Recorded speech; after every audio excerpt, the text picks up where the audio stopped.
Well, I think that's the power of reconsidering, no, of letting go of our initial judgment. So, we mentioned, right, laging meron pa. So, I think that's when peace and harmony can come. And also, we give credit where credit is due. Is it the person? Is it the environment? Or both? And people receive according to what they have done and what they have not done. So, I think that's justice. Right? Also, people can take responsibility for their actions. People can act with intention, with purpose, with hope. So I think that's a wonderful society.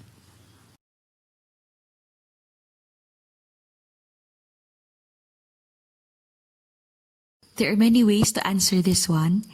And later on, we'll be talking about various foundational theories of counseling methods. But to mention a few, of course, we have Sigmund Freud talking about our life and death instincts.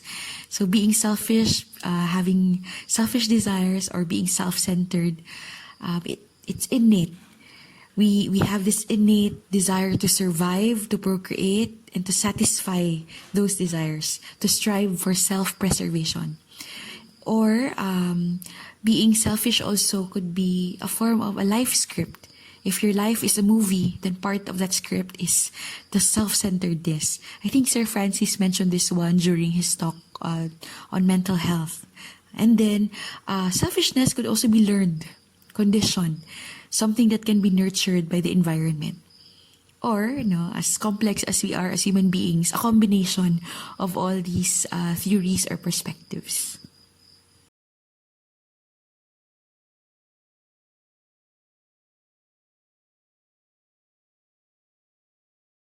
Interesting question. So it makes us wonder if the social sciences are as great as we claim them to be or as we assume them to be, how come that we have not solved our social problems yet? But then again, I think there lies the answer to that question also. It only tells us that the social sciences do not have all the answers. And going back to the question, what makes it so difficult to deliver solutions? I think number one, people do not know. So we cannot apply something that we do not know.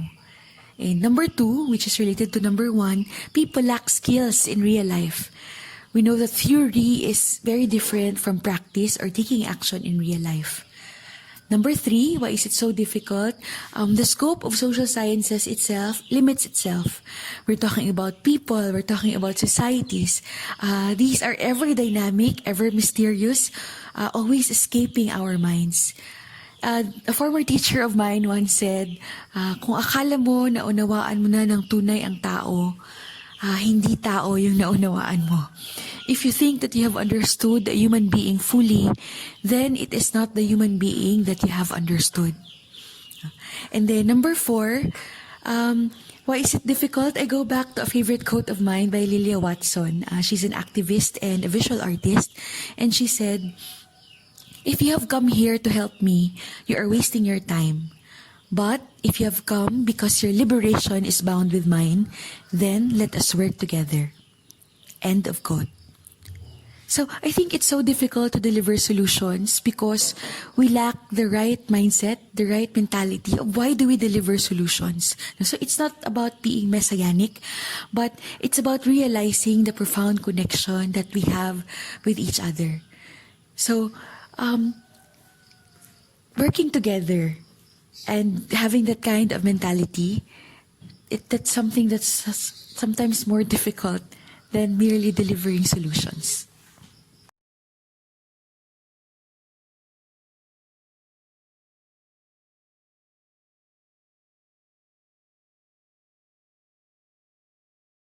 Last time when Sir Francis Subong delivered a mental health talk, we had a post-processing activity with my advisory class, and one of the questions that they gave was, how do I deal with people who I believe are a bad influence to me, yet I cannot seem to shake them off? End of question. So I think it sounds similar to this question given to us now. So I'd like to share with you my answer also during that time. Okay, so first things first, I think we need to acknowledge that it is hard to not be affected or to not be influenced by others. So as social beings, we are naturally influenced by others, whether it be good things or bad things. But I think the more important question is, why do we allow or why are we influenced by others? There are at least two reasons. Number one, we respect or we love, we care about these people in some level. That's why we are influenced by them. So we look up to them enough that we listen to them and we allow them to influence us. That's the first reason. And number two, we respect others so much that sometimes we lack respect for ourselves. Coming from the second reason, when we lose respect of ourselves or for ourselves, it tells us that when it comes to controlling or shaking off influence, the building of myself, the developing of myself, the confidence in myself, these things are very important.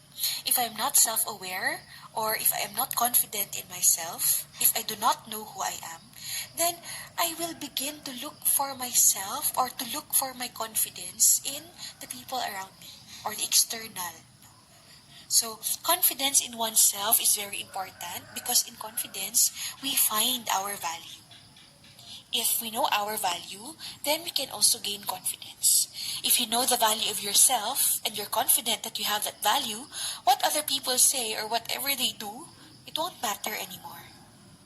So if we are always looking for our value and our confidence in others, like for example, I'll only be valuable if everyone accepts me.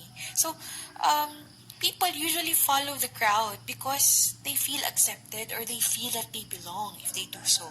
So as a group, people's value does go up because they have that feeling of belongingness. But self-value is different. What happens to you if that group disappears, right?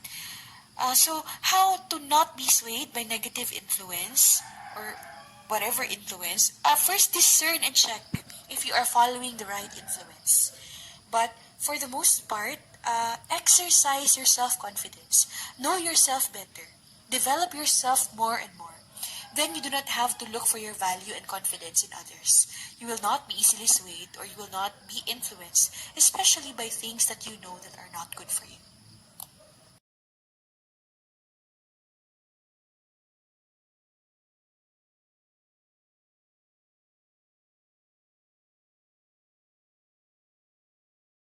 I believe principles are principles because they cannot and do not change that easily. So I do not know why you chose the word tendencies to ask this question, but the following, I think, are the things that could trigger people to change and let go of even strongly held principles. Number one, I think when people know something for the first time, that's when their thoughts begin to change. It's like experiencing a breaking through. So people's eyes sparkle and you know something has changed. So when I turned 30, not too long ago, that was the time when I first knew that 30 is not what people say about it. Well, at least from my experience. No? Feeling ko daw may secret. Ako lang ang nakabalo. No? So, but maybe later on, when you turn 30, when you yourself turn 30, we can meet again. And then you can tell me, how was your experience of finding out what 30 is like? And number two, another trigger, I think, that could change a person's principles is it's when they experience something firsthand. The power of experience. The first thing that came to mind was, it was in 2012 when I first went to South Korea. And for those who do not know, South Korea has this culture of bathing together, like fully naked. Now they scrub each other's backs and you say hi to your neighborhood titas. Tas makita mo man ang mothers of your friends, ng mga grandmas, no? Every female in your barangay. I was culturally shocked, kid, as in. But, well, especially that Pinoys have a different social and cultural view about naked bodies.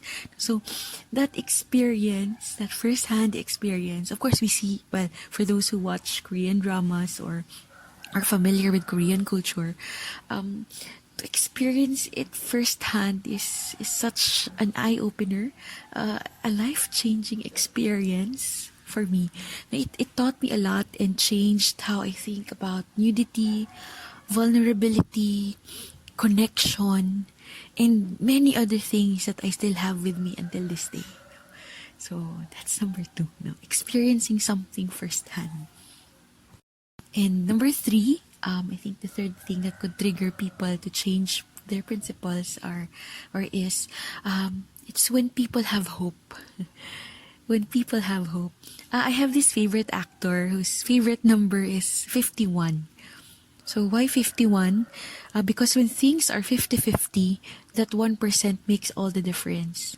So the 1% effort you give, that 1% slight difference, I think that's very hopeful. So hope changes people. Hope changes people's minds. And hope changes people's actions. And for that part, no, to what extent do these things change people's perceptions?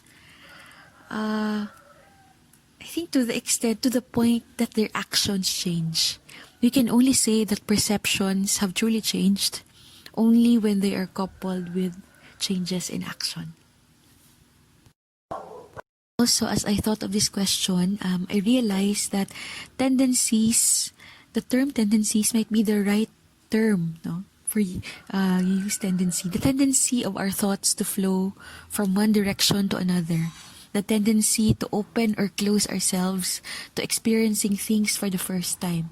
And the tendency to either become 49 or 51, to be hopeful or to abandon hope. Well, these tendencies of human beings could trigger a change in their principles.